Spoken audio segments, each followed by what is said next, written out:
Welcome to study campus classes. তোমাদের আজকে current অ্যাফেয়ার্সের 5 নম্বর part নিয়ে চলে এসেছি, ডে 5। এবং তোমরা এর আগে দেখেছো আমি 5টা করে কোশ্চেন দিচ্ছি, এবং অনেকজনের কেউ চাইছো যে 5টা করে 10টা করে একদিনে, কেউ চাইছো যে দিনে দুবারে 5টা করে। তো আমি দেখছি যেটা সুইটেবল হবে, একবারে 10টা না করাই ভালো। কারণ তোমরা দেখবে আজকে যেমন বা আগেও তোমরা দেখেছো যে আমার কত লেন্দি থাকে, একটা কোশ্চেন অ্যান্সার থাকে, তার কিন্তু অনেকটা আমাদের বিস্তারিত আলোচনা থাকে। তাহলে একদিনে যদি 10টা করো না, তো অনেকটা হয়ে যাবে, ভালো লাগবে না একবারে। তাহলে 5টাই বেটার হবে। দেখা যাক, সেটা আমি দেখছি যেটা সুইটেবল সেটা আমি করার চেষ্টা করব, এবং যেটা তোমাদের ভালো হবে সেটা আমি করার চেষ্টা করব। তো এই কারেন্ট অ্যাফেয়ার্সগুলো খুবই ইম্পর্টেন্ট, এই বিপিএসসি 4.0-র জন্য বিশেষ করে। এবং এমনভাবে আমি কোশ্চেনগুলোকে তুলছি না যে তোমরা নিজেরাও বুঝতে পারবে, আমাকে বলার দরকার নেই যে এইগুলো কোশ্চেন আসার মতন। আজকে দেখো ভিডিওটা, যে কোশ্চেনগুলো তুলেছি 5খানা, এই 5খানা থেকে 50খানা কোশ্চেন তৈরি হয়, মিনিমাম 50টা তৈরি করার মতন তৈরি করা যায়। তো দেখবে তোমরা, যেগুলো হয়তো তোমরা আগে কোথাও কোনোদিন দেখোইনি। তো বিহারের টিচার এবার দেখো, ডোমিসাইল যেহেতু হলো না, তো ওরা চাইবে যে আমরা কোশ্চেনগুলো বিহার রিলেটেড একটু বেশি করে দিই, যেন ওই বিহার রিলেটেড দিলে আদার্স ছেলেগুলো একটু কম পাবে, ওদের একটু সুযোগ সুবিধাটা কম, ওরা একটু কাট অফটা মানে ওদের নাম্বারটা কম আসবে। তো ওরা চাইবে এই দিক দিয়ে। তো চলো আমরা দেরি না করে আজকে 5 নাম্বার পার্টের কারেন্ট অ্যাফেয়ার্স, এবং যারা পাচ্ছ না পিডিএফ বলেই দিয়েছি আগে, ঠিক আছে? কোথায় পাবে? অ্যাপের ফ্রি সেকশনে গিয়ে পাবে। তো দেখো এই যে কোশ্চেনটা, এই কোশ্চেনটা কি বলছে ভালো করে পড়ো। বলছে বিহারের কোন জেলায় তার 300 বছর পুরানো পাথরের শিল্পের জন্য বিখ্যাত এবং সম্প্রতি জিআই ট্যাগ পেয়েছে। এবং জিআই ট্যাগের ফুল ফর্মটাও তোমরা মনে রাখবে, ঠিক আছে? তো বলছে 300 বছর পুরানা পাথর, এক কথায় যেমন কৃষ্ণনগর, মনে করো কৃষ্ণনগর আমরা জানি তো যে মাটির মূর্তির জন্য বিখ্যাত। তো এটা বলছে 300 বছর ওরা কি করে পাথর খোদাই করে, দেখতে পাচ্ছ এই খোদাই করে পেন্টিং করে, ছবি আঁকে। তো এটা কোথাকার জিআই ট্যাগ পেয়েছে? তো সেটা হবে আমাদের গয়া ডিস্ট্রিক্ট, ঠিক আছে? দেখাচ্ছি, সেটা হচ্ছে আমাদের অপশন ডি, গয়া ডিস্ট্রিক্ট। এটা হবে তার অ্যান্সারটা, ঠিক আছে? গয়া ডিস্ট্রিক্ট। তো চলো এর সম্বন্ধে আমরা জানি যে গয়া ডিস্ট্রিক্টের যে পাথরের প্রতি 300 বছরের পুরাতন পাথরের জিআই ট্যাগ পেয়েছে গয়া ডিস্ট্রিক্ট। তো এর সম্বন্ধে কি আর জানার বিষয় আছে, চলো আমরা দেখি। কারেক্ট অ্যান্সার হচ্ছে কি গয়া জেলা বিহারের একটি বিখ্যাত জেলা, যা সম্প্রতি তার 300 বছর পুরানো পাথরের শিল্পকর্ম মানে স্টোন আর্টের জন্য জিআই ট্যাগ পেয়েছে। এবং কি এই শিল্পকর্মে দক্ষ কারিগরতা এবং পাথর খোদাই করে বিভিন্ন মূর্তি ও অলংকার তৈরি করেন, যা মূলত ধর্মীয় ও সাংস্কৃতিক উদ্দেশ্যে ব্যবহৃত হয়, ঠিক আছে? এবং এই পাথর শিল্প গয়া অঞ্চলে একটি ঐতিহ্যবাহী হস্তশিল্প এবং বহু প্রজন্ম ধরে এই সংরক্ষিত হয়ে আসছে, তার জন্য তো জিআই ট্যাগ পেয়েছে। এবং জিআই ট্যাগ পাওয়ার অর্থ হলো এই শিল্পকর্মের যে স্বীকার্যতা অ্যান্ড ঐতিহ্যকে স্বীকৃতি দেওয়া হয়েছে, এবং এটি এখন সুরক্ষিত থাকবে বাইরে নকল ও অপব্যবহার থেকে। মানে এটার কেউ নকল করতে পারবে না। আগে হয় না যে ও একজন একটা জিনিস তৈরি করছে, ওকে দেখে অন্য দেশ ওখানে গিয়ে শুরু করে দিল, তো ওকে কপি করতে পারবে না।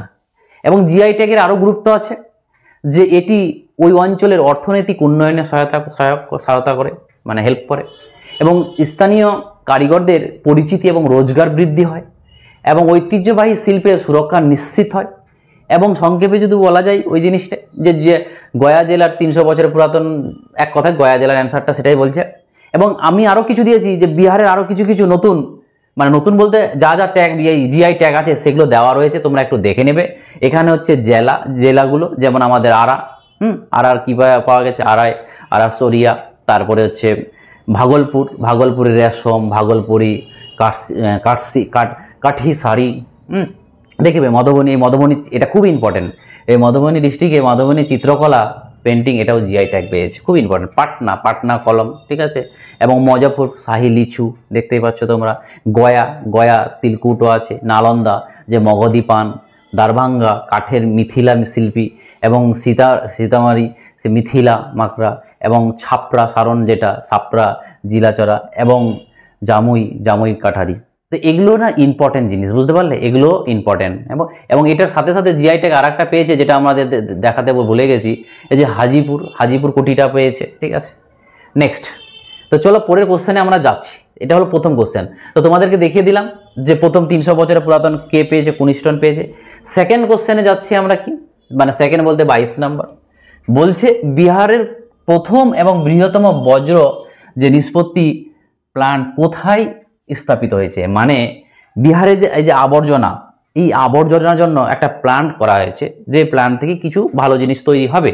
তো বিহারের এই আবর্জনা কোন জায়গা থেকে একটা প্ল্যান্ট তৈরি, বিহারের প্রথম, ঠিক আছে, বিহারের ফার্স্ট লার্জ এবং বড় প্ল্যান্ট এখানে বসানো হয়েছে, সেটা কোথায়? সেটা হবে আমাদের মুজফ্ফরপুরে, ঠিক আছে। তো চলো, এর বিখ্যাত আমরা ছবিগুলো তোমরা দেখতেই পাচ্ছ, গান্ধা কত। তো মুজফ্ফরপুর সিটিটা গান্ধা অবশ্যই, তাহলে অ্যান্সারটা হবে মুজফ্ফর। এবং বিস্তারিত আলোচনাতে দেখো আমরা যে মুজফ্ফরপুর বিহারের প্রথম জেলায়, যেখানে একটি সম্পূর্ণ কার্যকারী কঠিন বজ্র প্রক্রিয়াকরণ কেন্দ্র স্থাপিত হয়েছে। এই প্ল্যান্টটি জৈব বজ্র থেকে যে কম্পোস্ট সার উৎপাদন করে এবং এর উত্তর ভারতের একমাত্র শহর যেখানে 70%-এরও বেশি বজ্র পদার্থ পাওয়া যায়। মানে বুঝতে পারছো, বলছে উত্তর ভারতের সব থেকে বেশি এখানে পাওয়া যায় নোংরা, তার জন্য এখানেই বানানো হয়েছে। মুজফ্ফরপুরে বজ্র স্থাপন যে উদ্যোগের যে কি বৈশিষ্ট্য দেখো, কম্পোস্ট সার উৎপাদন, মানে জৈব বজ্র থেকে প্রতিদিন 25 টন কম্পোস্ট সার উৎপাদনের লক্ষ্য আছে এখান থেকে। এবং বজ্র পৃথকরণটা কি, এটা 49টা ওয়ার্ডে বসানো হয়েছে ওই এলাকাতে। এবং যে পূর্ণ ব্যবহারযোগ্য বজ্র পদার্থ, প্লাস্টিক, কাঁচ, ধাতু ইত্যাদি। অতিরিক্ত তথ্য বলতে কি জানতে হবে দেখো, যে পাটনা শহরে একটি বৃহৎ integrated solid waste management plant স্থাপনের পরিকল্পনা রয়েছে, যা 86 একর জমিতে নির্মিত হবে। এবং এতে, মানে এটা কোথায়, এটা পাটনাতে পরবর্তীতে হবে। এতে বজ্র থেকে বিদ্যুৎ উৎপাদনের, বায়োগ্যাস উৎপাদন, কম্পোস্ট প্ল্যান্ট অ্যান্ড যে স্যানিটারি ল্যান্ডফিল অন্তর্ভুক্ত থাকবে। এই প্রকল্পটি 400 কোটি টাকার ব্যয়ে নির্মিত হবে। এটি বিহারের প্রথম ইন্টিগ্রেট প্ল্যান্ট হবে, মানে পরবর্তীতে পাটনাতে হবে, ঠিক আছে। 400 কোটি টাকা খরচ করে একটা প্ল্যান্ট করবে, যেখানে ওয়েস্ট বজ্র পদার্থ থেকে কী করবে, যেখান থেকে বিদ্যুৎ তৈরি হবে, সেখান থেকে অনেক কিছু বায়োগ্যাস তৈরি হবে ইত্যাদি। নেক্সট 3 নাম্বার কোশ্চেনে, আজকের 23 নাম্বার কোশ্চেন টোটাল আমাদের। তো 3 নম্বরে কি বলছে দেখো, in which district of Bihar will be 20 medical college B established. মানে বলতে চাই যে বিহারের কোন ডিস্ট্রিক্টে এই 20তম মেডিকেল কলেজটা তৈরি হলো। আমরা দেখেছি 6টা মেডিকেল কলেজ তৈরি করার একটা পরিকল্পনা নেওয়া হয়েছে, এবং তার মধ্যে 20তমটা, মানে বিহারের 20তম মেডিকেল কলেজ কোথায় স্থাপিত হচ্ছে, বুঝতে পারলে। তো সেটা অপশানে আমরা যাই, সেটা হবে আমাদের কাইমুর ডিস্ট্রিক্ট। মনে রাখবে, কাইমুর ডিস্ট্রিক্টে 20তম মেডিকেল কলেজটা স্থাপিত হচ্ছে। তো চলো, এর বিশেষ কি আছে কাইমুর ডিস্ট্রিক্ট। এবং বিহার সরকার সম্প্রতি রাজ্যের স্বাস্থ্য পরিকাঠামো উন্নয়নের লক্ষ্যে 60টি নতুন মেডিকেল কলেজ ও হাসপাতাল স্থাপনের ঘোষণা করেছে। একটা তো কাইমুর হলো, আরও 6টা আছে, দেখাবো, ওদেরও নাম আছে। এবং এই 60টি জেলার মধ্যে কাইমুর অন্যতম, যেখানে বিহারের 20তম মেডিকেল কলেজ স্থাপিত হবে বলে দিয়েছে। এবং এই প্রকল্পটার মূল দিক কি ছিল? বিনিয়োগ, প্রতিটি মেডিকেল কলেজ ও হাসপাতাল নির্মাণে প্রায় 400 কোটি টাকা বরাদ্দ করা হয়েছে, একটার জন্য 400 কোটি টাকা। লক্ষ্য কি, রাজ্যের যে প্রত্যন্ত অঞ্চলে উন্নত চিকিৎসা সেবা ও মেডিকেল শিক্ষার সুযোগ সৃষ্টি করা, মানে মেডিকেলটাকে ভালো করা। প্রভাব, স্থানীয় ছাত্রছাত্রীদের জন্য মেডিকেল শিক্ষার সুযোগ বৃদ্ধি হবে, কারণ ওখানে যেহেতু মেডিকেল কলেজ হবে, সেখানে ভ্যাকেন্সিটা বাড়বে। এবং অন্যান্য জেলাগুলিতে নতুন মেডিকেল কলেজ, মানে বললাম না যে 60টা মেডিকেল কলেজ, একটা হচ্ছে কাইমুর ডিস্ট্রিক্ট, আরও 6টা আছে, যেটা হচ্ছে কি আরারিয়াতে হবে, একটা বাঙ্কাতে হবে, একটা জাহানাবাদে হবে, একটা ঔরঙ্গাবাদে হবে, একটা নাওয়াদাতে হবে, একটা হচ্ছে খাগারিয়াতে হবে। তা মাথায় রাখবে, 6টা আরও আছে, টোটাল 60টাতে। এই উদ্যোগের মাধ্যমে বিহার সরকার রাজ্যের প্রতিটি জেলার একটি করে মেডিকেল কলেজ স্থাপনের লক্ষ্যে এগিয়ে গেছে। কারণ বিহার সরকারের টার্গেট আছে প্রত্যেকটা ডিস্ট্রিক্টে একটা করে মেডিকেল কলেজ করব। তাহলে 20তম হয়েই গেল, 38টা ডিস্ট্রিক্ট, বুঝতে পারছো, আরও 6টা হলে তাহলে হয়ে গেল 26টা, আরও 12টা বাকি আছে, তাহলে 12টা হয়ে গেলেই প্রত্যেকটা ডিস্ট্রিক্টে বিহার সরকার করে নিতে পারবে। নেক্সট 24 কি বলছে দেখো, যে where was the Bihar state women wushu championship 2025 held, কোথায় হবে? মানে বিহার রাজ্যে মহিলা উসু চ্যাম্পিয়নশিপ 2025 কোথায় অনুষ্ঠিত হয়েছিল? বিহার রাজ্যে হয়েছে। সেটা কোথায় হয়েছে? সেটা হচ্ছে আমাদের মুজফ্ফরপুরে।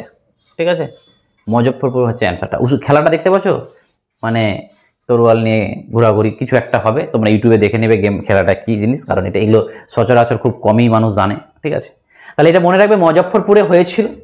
এবং আয়োজনের সময় এবং স্থান ছিল কি? বিহার রাজ্যে মহিলা যে উশু চ্যাম্পিয়নশিপ 2025 সালে 22-23 ফেব্রুয়ারিতে মুজফ্ফরপুর জেলার ক্রীড়া ভবনে, বা তাহলে মুজফ্ফরপুর ক্রীড়া ভবনে অনুষ্ঠিত হয়েছিল। এই চ্যাম্পিয়নশিপের মূল উদ্দেশ্য কি? রাজ্যে মহিলাদের মধ্যে যে উশু খেলাকে জনপ্রিয় করা এবং জাতীয় স্তরে প্রতিযোগিতার জন্য প্রতিভাবান খেলোয়াড়দের প্রস্তুত করা। অংশগ্রহণ ও ফলাফল কি? বিহারের বিভিন্ন অঞ্চল থেকে 300-রও বেশি মহিলা এই খেলার প্রতিযোগিতায় অংশগ্রহণ করেন এবং মুজফ্ফরপুর দল সামগ্রিক চ্যাম্পিয়নশিপের শিরোপা জয় করেন। তাহলে এটা একটা ইম্পর্টেন্ট হয়ে দাঁড়াচ্ছে। কোথায় হয়েছিল? মুজফ্ফরপুরে। এবং কে জিতেছিল? এই মুজফ্ফরপুর দলই জিতেছিল। ঠিক আছে, যা শহরের খেলাধুলার প্রতি উৎসাহ বা প্রতিভার প্রতিফলন। এবং উশু সম্পর্কে সংক্ষিপ্ত বিবরণ। উশু একটি চীনা মার্শাল আর্ট, যা প্রধানত দুটি রূপে অনুশীলন করা হয়, খুব ইম্পর্টেন্ট। যেটা হচ্ছে আমাদের একটা সান্দা, আর একটা হবে আমাদের তাওলু। দুটো জিনিস মনে রাখবে, সান্দা এবং তাওলু। এই খেলাটি বিহারে ক্রমশ জনপ্রিয়তা অর্জন করেছে এবং রাজ্যের অনেক খেলোয়াড় জাতীয় ও আন্তর্জাতিক স্তরে সাফল্য অর্জন করেছে। এটা ছিল আমাদের 4 নম্বর কোশ্চেন। এবং এই যে 5 নম্বর কোশ্চেন, দেখো অনেকজন হয়তো জানোই না যে এরকম কোনো খেলা আছে যেটার নাম হচ্ছে কি সেপাক তাকরাও। সেপাক তাকরাও। আমার মনে হয় অনেকজন জানোই না যে সেপাক তাকরাও বলে একটা কোনো গেম আছে। ঠিক আছে, দেখতে পাচ্ছ খেলাটা। এবং কোশ্চেনটা কি বলছে? ভেনুটা কোথায়? বলছে which venue will host the sepak takraw world cup 2025 in Bihar. মানে ওয়ার্ল্ড কাপ হচ্ছে ওয়ার্ল্ডের, বুঝতে পারছো, বিহারের মধ্যে হয়েছে। খুবই ইম্পর্টেন্ট যে বিহারের সেপাক তাকরাও বিশ্বকাপ 2025 কোথায় অনুষ্ঠিত হয়েছে? সেটা হবে আমাদের কোথায়? পাটলিপুত্র স্পোর্টস কমপ্লেক্সে। ঠিক আছে, তাহলে মনে রাখবে এখানেই লেখা আছে, দেখো যে 20 and 25 March 2025 Pataliputra sports complex, Bihar, India. এখানে হচ্ছে তোমার ওয়ার্ল্ড কাপটা হয়েছে। এবং এখান থেকে আমাদের অনেক কিছু জানতে হবে। কি হয়েছে দেখো, পাটলিপুত্র ইনডোর স্টেডিয়ামটার নাম, এটা হবে অ্যান্সার। এবং বিহারের প্রথমবারের মতো এই সেপাক তাকরাও বিশ্বকাপ 2025 অনুষ্ঠিত হয়েছে, মানে এর আগে হয়নি কোনোদিনও। পাটলিপুত্র ইনডোর স্টেডিয়ামে এবং কঙ্করাবাগ, পাটনায় হয়েছিল। এই প্রতিযোগিতা 20 থেকে 25 মার্চ 2025 পর্যন্ত অনুষ্ঠিত হয়, যেখানে 20টি দেশের প্রায় 300 জন খেলোয়াড় অংশগ্রহণ করেছিল। স্টেডিয়ামের বিবরণ কি? পাটলিপুত্র ইনডোর স্টেডিয়াম, অবস্থান কোথায়? পাটনা, বিহার, মনে রাখলেই হবে। আয়োজক কোথায়? ইন্টারন্যাশনাল সেপাক তাকরাও ফেডারেশন, যেটা আমরা ইস্তাক বলি, যেটা সেপাক তাকরাও ফেডারেশন অফ ইন্ডিয়া। আয়োজিত ইভেন্ট কে মানে করেছিল? পুরুষ মহিলা মিশ্র বিভাগের খেলা ছিল। ঠিক আছে, তারপরে রেগু ইভেন্ট ইত্যাদি। এবং চলে আসে ভারতের সাফল্য।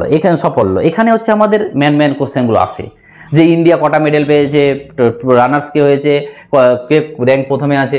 তো দেখো এই বিশ্বকাপে ভারতীয় দল উল্লেখযোগ্য সাফল্য অর্জন করে যেভাবে পুরুষদের রেগু বিভাগে সোনার পদক সহ মোট 60টি পদক জয় করে। খুব ইম্পর্টেন্ট। যদি বলে সোনার মেডেল কে জিতেছে, গোল্ড কে জিতেছে, তাহলে বলবে পুরুষদের রেগু কোথাকার? ভারতের টিম, ভারতের রেগুটা জিতেছে। এবং কি জিতেছে দেখো? সোনা। পুরুষদের রেগু বিভাগের ভারতীয় দল প্রথমবারের মতো স্বর্ণপদক জয় করেন। ফাইনালে জাপান কাকে হারিয়েছে এটাও পরীক্ষায় দেবে, যে এই গেমে ভারত কাকে হারিয়েছে? জাপানকে হারিয়েছে, 2-1 স্টেটে পরাজিত করেন। রূপো কি? নারীদের ডাবলস বিভাগে ভারতীয় দল মায়ানমারের কাছে ফাইনালে হেরে রূপো, মানে আমরা সিলভার জয় করেছি। মানে আমরা সিলভার পেয়েছি, একটা গোল্ড পেয়েছি, একটা সিলভার পেয়েছি। সিলভারটা কাকে হারিয়ে? মানে আমরা হেরেছি ফাইনালে। কে হারিয়েছে? আমাদের মায়ানমার হারিয়েছে। ব্রোঞ্জটা কি? ব্রোঞ্জ দেখো ভারত 5টি ব্রোঞ্জ পেয়েছে, একটা গোল্ড, একটা সিলভার আর 5টা ব্রোঞ্জ, টোটাল 7টা মেডেল পেয়েছে ভারত। পুরুষ কারা দিয়ে দিয়েছে? পুরুষদের ডাবলস, নারীদের রেগু এবং পুরুষদের, যা লিখে দেখে নেবে। এবং এই সাফল্যের মাধ্যমে ভারত মোট 60টি পদক অর্জন করে, 1টি সোনা, 1টি রূপা, 5টি ব্রোঞ্জ। এবং কোন দেশ কি পেয়েছে দেখে নাও। পরীক্ষাটাও দেবে যে সব থেকে টপ মেডেলের দিক থেকে টপ কে ছিল, তাহলে সেটা হবে আমাদের কি থাইল্যান্ড।